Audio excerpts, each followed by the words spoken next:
it epic. You're a goddamn lunatic. Hell no!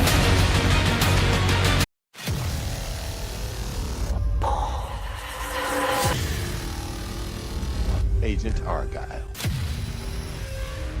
Furiosa. What's your name? Hello! Ah! Oh my gosh, I'm anxiety. Yes, I can. I'm not built like other men. I found the crown. Hi. Oh god. Of France in the gutter and place it atop my own head.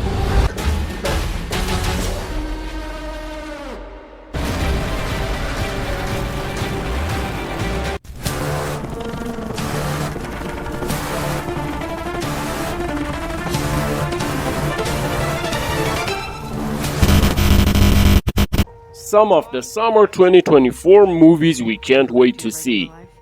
There are a lot of movies to be screened this summer based on the release dates we have so far. And if these dates will stay correct, then here you are, a list of 12 movies we thought you want to plan and watch them. Number 1. Horizon, an American Saga Chapter 1 and Chapter 2 in theaters June 28 and August 16.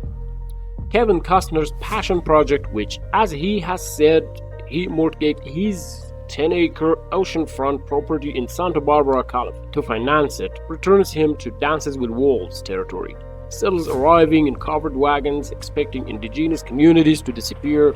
Chapter 1 is reportedly roughly 3 hours long. Chapter 2 will hit theaters 7 weeks later. And depending on whether audiences show up, Costner will spend his summer either shooting the next chapter or, we guess, nursing his wounds.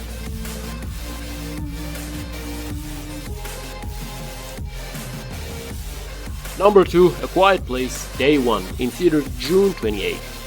It's not a spoiler anymore that A Quiet Place's story made sequels complicated, but there are always prequels. This one, starring Lupita Nyong'o, rewinds all the way back to the alien invasion that got everybody to shut up in the first place. And unlike the other two films, it takes place smack in the middle of New York City, not the most natural place to attempt total silence. John Krasinski stepped back from both directing and writing the screenplay, which could be a problem or a fresh start.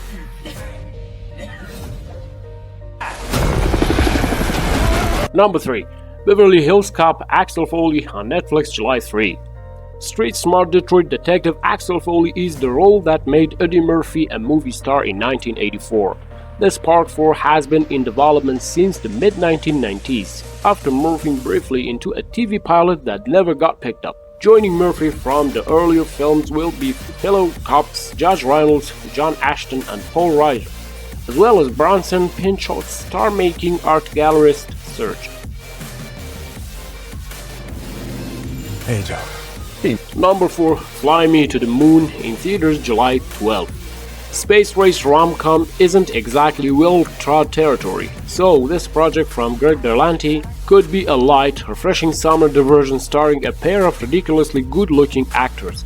Scarlett Johansson and Channing Tatum play a marketing consultant and NASA launch director who team up to stage a backup recording of the moon landing in case the actual moon landing attempts fails. Presumably they fall in love, with at least one Sinatra song crooning in the background. Number 5. National Anthem in theaters July 12.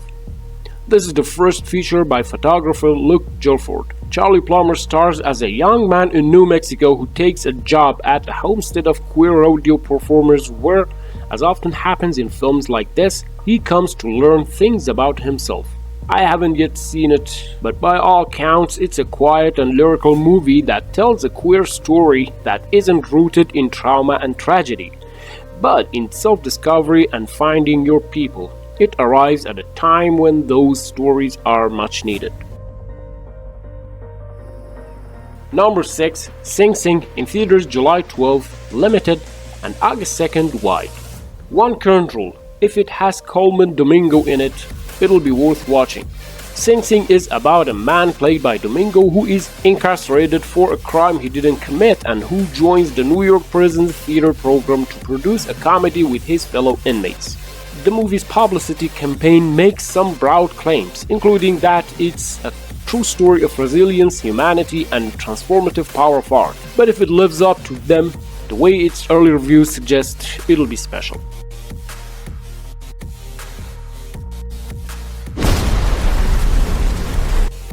Number 7. Twisters, in theaters July 19.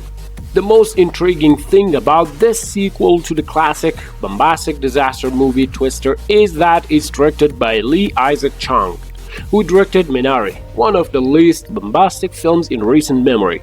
Glenn Powell and Daisy Edgar Jones star in this sequel, which certainly tries in its trailer to call to mind the goofy, special effects heavy, not actually advisable in a storm feeling of the original. Will it have a plot? Who knows? Does it need a plot? Probably not. Number 8.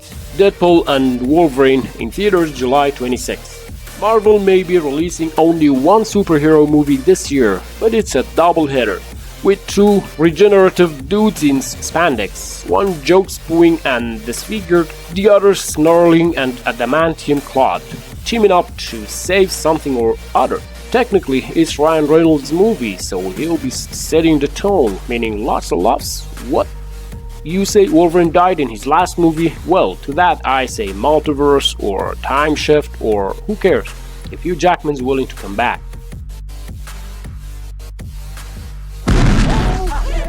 Number 9. Diddy, in theaters July 26. 13-year-old Chris begins Sean Wang's semi-autobiographical coming-of-age dramedy trading insults with his older sister, and he ends it choked up as she leaves home and him for college. In between, there are pranks, misadventures, a clumsy first romance, and an ill-advised attempt to ingratiate himself with some cool high school skateboarders by claiming to be an expert filmmaker. The film, which charmed at Sundance, is a lot like its pen-sized hero, cute, exasperating, promising. Number 10. Kneecap, in theaters August 2nd. Raw, raunchy, violent, and uproarious, this origin story of the titular Irish-language hip-hop group is both a riot and a call to arms, filled with the fury of a populace that had to fight for the right to keep its own language. Where's my head? How do we... Guess I'm just your fantasy.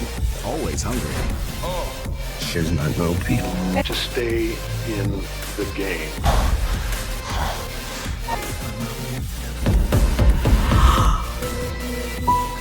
To balance the fractures